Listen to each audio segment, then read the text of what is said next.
Bienvenue sur cette vidéo, je suis super contente de vous accueillir et aujourd'hui on se retrouve en 2024, donc une très belle année à vous et on commence en beauté puisqu'on va parler de La Voix du Corbeau, un jeu de rôle qui a été fait pour le solo.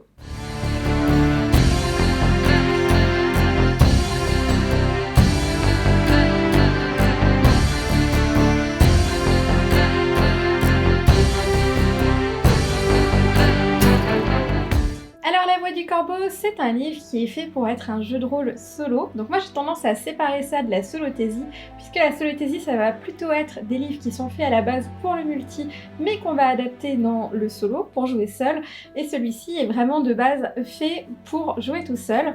Donc un très bon choix si vous êtes débutant. Alors du coup, de quoi parle ce livre? Alors il parle bien sûr d'oiseaux, c'est un peu tout le but de cette aventure, mais je ne peux pas vous parler d'une sorte de campagne puisque tout a été fait pour être voué à être bac à sable, ce qui est plutôt logique, ça permet une très grande rejouabilité, mais à chaque fois vous allez choisir l'oiseau que vous allez vouloir interpréter. Il y a par exemple le corbeau, il y a la pie, ce genre de choses, et ensuite vous allez vivre l'aventure avec des plumes. Concernant l'univers dans lequel vous évoluez, vous avez le choix, l'auteur a décidé d'adapter son système à plusieurs mondes. Vous allez par exemple pouvoir jouer en fantastique, donc tout ce qui est un peu médiéval fantastique dans l'idée un petit peu de Donjons et Dragons, ce genre-là. Il y a aussi le gothique qui est un petit peu horrifique, comme vous pouvez l'imaginer. Le cybercorbeau qui est un cyberpunk un petit peu futuriste. Le corbeau à vapeur qui du coup est très steampunk dans l'idée. Le corbeau urbain qui est donc du contemporain. Et pour finir, le corbeau de la tour de Londres qui du coup est dans un Londres des années 1800. On est un petit peu dans ces ambiances Cthulhu, ce genre de choses. Si je vous en parle aussi rapidement, c'est parce que c'est quelque chose que je voulais aborder assez vite, parce que je trouvais que c'était vraiment très intéressant, surtout quand on n'a pas encore fait trop de jeux de rôle en solo, quand on n'a pas énormément de ressources, ça peut permettre de voyager vite d'une époque à une autre, d'une campagne à une autre, et ça peut être assez agréable pour découvrir, et surtout pour mettre le doigt sur ce qui nous plaît à nous particulièrement. Chacune de ces époques a été proposée avec une carte jointe, c'est une carte qui est vraiment très simplifiée, tout est en hexagone, et vous avez simplement quelques petites villes de placer, et c'est vous qui allez choisir au hasard, logiquement, votre point de départ. Vous avez bien sûr des pages vierges pour faire vous-même votre carte, après c'est très libre, c'est quelque chose d'assez intéressant. Mais il est temps de parler un petit peu de tout ce qui est vraiment le personnage en tant que tel, la fiche personnage, les règles, comment ça marche. Alors c'est un système qui fonctionne avec 54 cartes à jouer, des cartes classiques, des cartes genre de poker comme vous pouvez avoir chez vous. Donc c'est encore une fois un argument qui est assez intéressant pour des nouveaux joueurs qui n'auraient pas de dés, qui n'auraient pas de piste à dés. Voilà, quelqu'un qui aimerait se lancer ou pour le faire découvrir à une personne qui n'y connaît rien, c'est une bonne solution. Et la fiche personnage se crée de façon très simplifiée, c'est-à-dire qu'il suffit de lire la page qui correspond à l'oiseau que vous avez choisi, et puis on vous dit cochez telle case, choisissez 2 cases en plus à cocher. Donc vraiment rien de compliqué, c'est fait en littéralement 2 minutes montre en main, et ça permet de se lancer assez rapidement. La seule autre chose que vous devez choisir, c'est l'âge de votre oiseau, parce qu'il a 4 stades d'évolution, tel un Pokémon, non plutôt 4 stades où il grandit, donc il va passer de oisillon à un corbeau très âgé, et en fait ça vous permet un petit peu de structurer votre histoire, parce qu'il faut avoir terminé un certain nombre d'objectifs entre chaque âge, et chaque âge a du coup ses avantages et ses inconvénients. Ça vous permet de mettre un petit peu de dynamisme à vos parties en changeant un petit peu vos pouvoirs au fur et à mesure de votre aventure. Si on va parler un petit peu des règles de combat, des règles d'objets et ce genre de choses, c'est assez facile.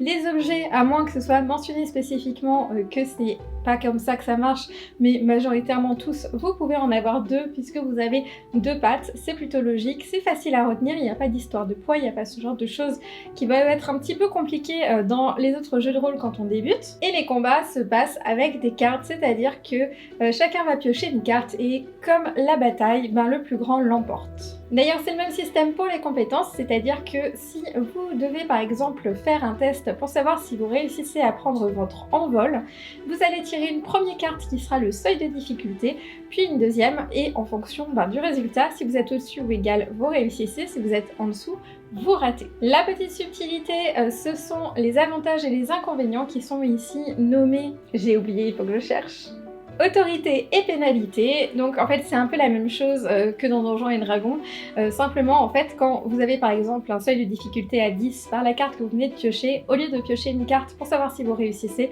vous allez en piocher 2 et du coup vous allez garder la meilleure pour l'autorité et la plus mauvaise pour la pénalité.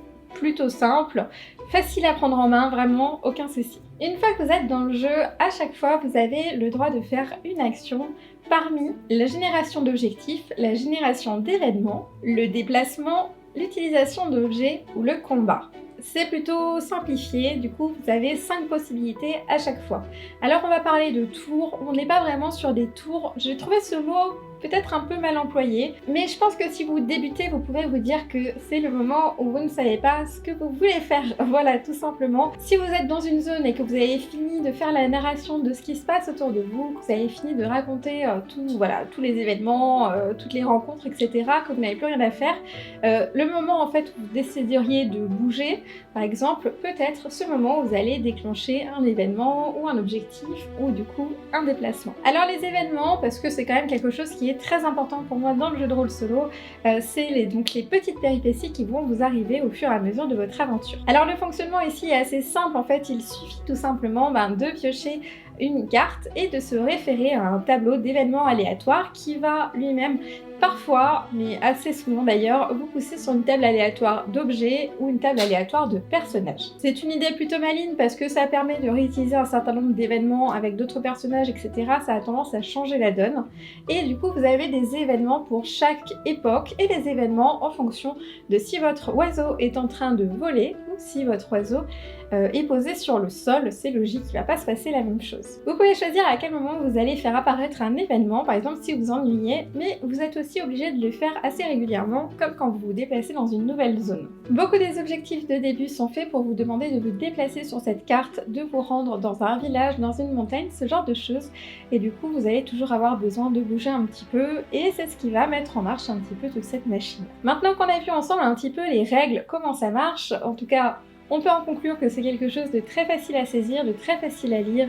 Littéralement en 10 minutes vous avez lu le livre, il n'y a aucun souci, il y a beaucoup de tables aléatoires du coup vu qu'il y a plusieurs périodes, mais au niveau des règles il n'y a rien vraiment de compliqué. Je vais vous donner mon avis sur la partie que j'ai jouée pour vous faire une petite impression à chaud. Par rapport à la prise de notes, j'ai décidé de dédier un cahier exprès pour ce jeu de rôle solo parce que je trouve ça sympa de séparer des fois un petit peu les univers, et du coup j'ai utilisé celui-ci qui est une nouveauté artisanale qui est disponible sur notre boutique, donc j'en profite pour vous le présenter parce que je le trouve vraiment très raccord et très joli.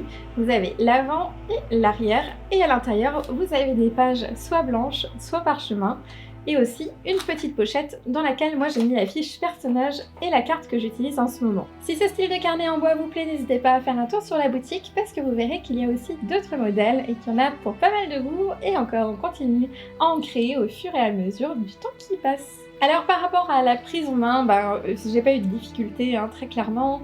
Il conseille de raconter un petit peu comment est le nid de l'oiseau, puisque pour commencer on décide un peu au hasard sur la carte où est-ce qu'est notre nid, et puis le décrire ça peut permettre de poser le stylo du coup sur le cahier et puis de commencer à noter, ça aide un petit peu à débloquer l'imagination, c'est une bonne idée. Puis en général l'objectif c'est de générer un objectif principal, et après bien sûr il y aura les événements, les déplacements, etc. Mais ça fait déjà 2 choses qui sont plutôt importantes. Alors pour mon aventure, il y a un clerc déchu, je crois, qui a demandé la protection d'un anneau d'invisibilité et du coup qu'il fallait détruire dans un volcan pour que personne jamais ne l'utilise car c'était trop dangereux. Donc autant vous dire que j'étais dans un méga mood Seigneur des Anneaux, là très clairement, sauf que finalement j'étais un corbeau. Du coup par rapport à mon avis, je suis un petit peu entre deux. Alors, il faut savoir que, bien sûr, moi, ce que je préfère, c'est la solothésie. Moi, j'aime bien les gros GDR avec beaucoup de règles et ce genre de choses, comme Donjons et Dragons. Donc, bien sûr, mon avis, il est biaisé, et c'est un avis qui est totalement personnel. Donc, je vais juste vous donner mes impressions de personnes qui jouent souvent aux jeux de rôle, et du coup, ça va pas s'appliquer à tout à chacun, et on a tous des attentes différentes. Alors La Voix du Corbeau, c'est un livre qui est très très narratif, c'est-à-dire qu'il va falloir raconter pas mal de petites choses autour de vous, parler un petit peu des détails, parler de l'arbre sur lequel vous vous posez, parler de la façon, comme dans mon exemple, où le clerc a déposé cette bague, comment est-ce qu'il s'est adressé au corbeau. Dans mon cas, il s'est adressé à une statue qui était sous l'arbre parce que je trouvais ça un peu bizarre qu'il parle directement à un corbeau. On n'avait pas un lore qui disait que les corbeaux étaient potes avec tout le monde, donc je sais pas, je trouvais que c'était plus logique. Et du coup, il faut avoir un peu d'imagination. Ce que moi j'ai rajouté pour que ce soit un peu plus facile par rapport à ma façon de jouer, c'est un oracle. Alors actuellement j'utilise celui-ci, c'est un de la boutique et comme vous le voyez, ça tourne et du coup ça permet de répondre oui, non, mais par contre, en plus. Ça m'aide un petit peu à créer des choses, à trouver des retournements un petit peu de situation ou à pas faire juste une histoire comme ça qui sort de ma tête. Et du coup j'ai trouvé que les événements étaient un petit peu simplés peut-être. Alors j'imagine bien que leur objectif c'est que ce soit assez large, mais il y a des choses qui sont un petit peu pas fun à raconter. Par exemple, mon corbeau, à un moment, il a survolé un village et il a croisé un nid de pies. Il avait la possibilité d'essayer de fraterniser avec pour récupérer des points de vie. Je vous la fais courte, en gros il est censé pouvoir partager la bouffe, tout ça. Mais en gros, c'était une possibilité de récupérer des points de vie si une négociation était réussie. Et puis sinon, le chemin continuait. Du coup, moi j'avais pas besoin de points de vie, mon chemin a continué. Et il a fallu raconter ça et je voyais pas trop l'intérêt. Et au fur et à mesure de ma partie, je me suis rendu compte que c'était des événements qui collaient pas trop à ma personnalité. Alors les événements sont très sympathiques et je pense qu'ils peuvent servir assez régulièrement, mais moi j'aurais tendance à ajouter un petit peu de piment parce que ce que j'aime dans les aventures, c'est quand tout part un peu en cacahuète, quand il y a de l'intensité, quand il y a du stress, quand il y a des retournements de situation. Et là on est plus sur un système d'obstacles, c'est-à-dire que allez, vous vous perdez, allez, vous pouvez prendre des points de vie, etc. etc. C'est presque une table aléatoire de jeux de société, si vous voyez ce que je veux dire, c'est un petit peu comme ça. C'est pas quelque chose qui est spécialement négatif, on s'entend bien, c'est juste que moi quand je fais du JDR solo, j'ai plutôt envie d'épique. Et là, finalement, c'est quelque chose que je retrouvais pas. Néanmoins, comme je vous le disais, je joue souvent et du coup plusieurs types de jeux de rôle et du coup mon avis il est un petit peu particulier. Mais si je devais conclure, je vous dirais que pour débuter, c'est une très belle idée. Pour offrir, c'est une très belle idée parce que c'est vite pris en main, les règles elles prennent pas la tête, tout en permettant de quand même comprendre un peu le système de compétences de la plupart des jeux de rôle. Donc ça, c'est quand même un point qui est assez intéressant. Et surtout, la diversité des différents environnements qu'il y a, le fait de jouer un animal aussi qui est très intéressant. Je pense que pour mettre un premier pied dans une partie où on va jouer seul, ça peut être plutôt sympa parce qu'on est vraiment guidé, on est pris par la main. Il y a quasiment, puisque moi je comprends toujours pas pourquoi ils mettent pas des oracles dans les jeux de rôle solo, mais il y a quasiment tous les outils qu'il vous faut pour une première partie. Alors pour moi c'est le genre de jeu où vous n'allez pas rejouer tous les jours comme pour une campagne d'un autre JDR, mais par contre c'est vraiment le jeu super pour un soir où vous êtes tranquille, où vous avez un feu de cheminée, vous avez votre bougie, votre plaid, enfin vous voyez vous êtes en mode cocooning, mais vous savez pas quoi faire, vous ennuyez un peu. Et là, plutôt que bêtement binger Netflix, vous vous posez, vous faites une partie et vous vivez un peu cette vie de corbeau pendant un petit moment. Là, je trouve ça super. Je pense que c'est vraiment comme ça que je vais y jouer. De temps en temps, un petit peu plus comme on sortirait un jeu de société solo du placard. De cette façon-là, que mes campagnes où à chaque fois je y pense et je me dis « Ah, j'ai trop hâte de voir la suite, je veux voir ce qui va arriver, j'ai trop envie de faire ça ». Là, j'ai un peu moins ce feeling, mais c'est un feeling qui est différent et c'est agréable aussi. Il y a beaucoup de nos loisirs qu'on va pas utiliser tous les jours, qui va pas nous obséder de la même façon et qu'on va prendre un petit peu en picorant comme ça. Et c'est super aussi, ça permet de changer d'air, ça permet de s'aérer. Et mon utilisation de ce jeu, du coup, elle sera comme ça. Si vous avez des questions sur les règles, sur le livre, en tout cas, n'hésitez pas à les poster en commentaire. J'essaye de vous répondre. Vous pouvez aussi venir sur la communauté de Discord. C'est même plus facile et plus rapide pour moi de vous répondre parce que je suis là un peu plus rapidement que sur les commentaires. En tout cas, ce livre est à seulement 16,90 €. Alors franchement, pourquoi se priver? Parce que mine de rien, c'est quand même pas mal de petites heures par-ci et par-là qui vont être jouées et du coup, ça vaut carrément le coup, ne serait-ce que pour se vider la tête de temps en temps, sans se prendre la tête avec trop de règles, sans se prendre la tête avec des longues fiches personnages à créer. Enfin, je trouve ça vraiment très agréable. Bien sûr, si vous êtes encore là en commentaire, laissez-moi un oiseau, celui que vous voulez. Je vous laisse choisir, vous êtes libre. Et dites-moi aussi si vous avez joué à ce jeu de rôle solo, ce que vous en avez pensé vous, et si vous êtes intéressé, du coup, pour vous lancer dedans. En description, juste en dessous, vous avez un lien pour acheter ce livre qui est un lien affilié, c'est-à-dire que quand vous passez par ce lien, je reçois une petite commission qui me permet à mon tour d'acheter des jeux à vous présenter. J'espère que vous avez passé un bon moment en ma compagnie et on se voit très bientôt pour une nouvelle vidéo. Que votre aventure soit épique!